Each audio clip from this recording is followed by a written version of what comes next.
My name is Hans Vermeulen. I work within ASML, within the research department, and we focus on next generation challenges. So we do research, but also pre-development to mitigate all the risks for engineering department later on. I think collaboration is key in the end. Even big companies like ASML cannot do it all by themselves. So we are constantly looking at partnerships, not just to buy products, but basically to outsource new technology. It's not about manufacturing only, it's also about design and development and even pre-development and research. Without the network of companies and institutes around us, we wouldn't be able to succeed.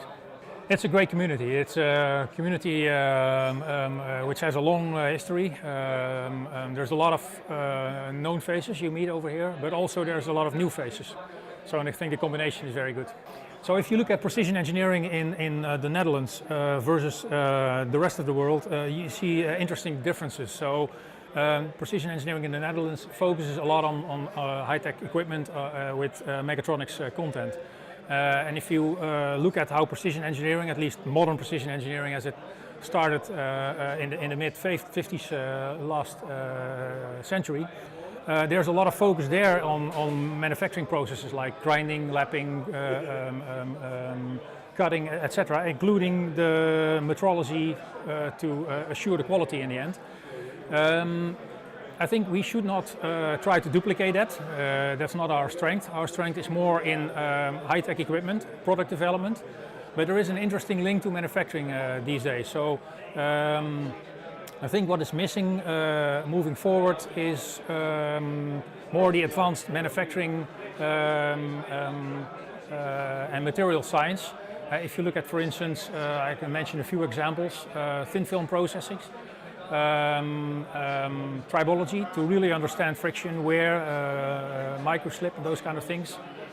So that's more on the technology side, and on the application side, I think there's a lot of challenges ahead of us in terms of robotics, and not so much the manipulation and the navigation part, but then more the cognition and perception, where artificial intelligence kicked in, and how to connect that to other application areas, for instance, agro-food. What I do from out ASML is try to make a contribution towards continuation of Moore's law. I do that also in my position as a part-time professor at Eindhoven University, where I work 1 day a week. But also that position allows me to work in other areas, in other directions. For instance, medical systems. It allows me to work with Philips Health Tech on next generation medical systems. And what I would like to do as well is work in the energy domain.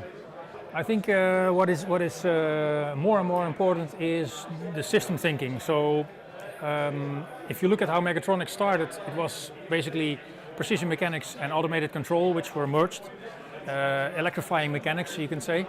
But if you look at mechatronics moving forward, you need much more disciplines. Also, as I mentioned, advanced materials and processing, software, fluidics. So the whole thing starts to grow, which is good on the one hand because it allows you to solve the problem in that area where it is most easy to solve or most economically favorable to solve. So I think the system thinking is very important, and I think moving forward it's all about bridging. So as I mentioned, bridging between disciplines, but also bridging science and engineering, which to some extent are independent entities. Sometimes meet each other, but I think there's much more to gain if those two communities act more active together. And then a final one is on the application axis, where you can add a lot of value if we bridge high-tech, as we know it in the Netherlands, to other areas, for instance like agro-food, as I mentioned. Not everybody has to change. I mean, we need specialists in every single area. But what we also need is people that are able to think beyond one area. and those are basically architects. And some areas are more easily to connect than others.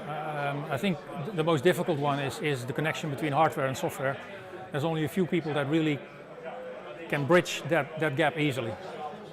But that's a challenge in itself. I think it's all about leadership, not only on the project management side. We expect project managers to be leaders, but also architects we expect to be leaders because they know the content best, and they can bring together a team and strive for excellence and make sure that the proper balance is made between the individual solution directions. And you can solve a problem in multiple ways, but in the end it's about what is the best integral solution for the particular customer. Well, I did my PhD in the late 90s at Eindhoven University of Technology. I started to work with industry. First I worked with Philips for about 8 years in several divisions, and then moved to ASML. And 1 year ago I was asked for a part-time position as a professor in mechatronics in the group of Maarten Steinboeg, which I joined a year ago, roughly. And it's big fun. It's really nice to work with young people and explore options and make work on the next generation of engineers and scientists for the future.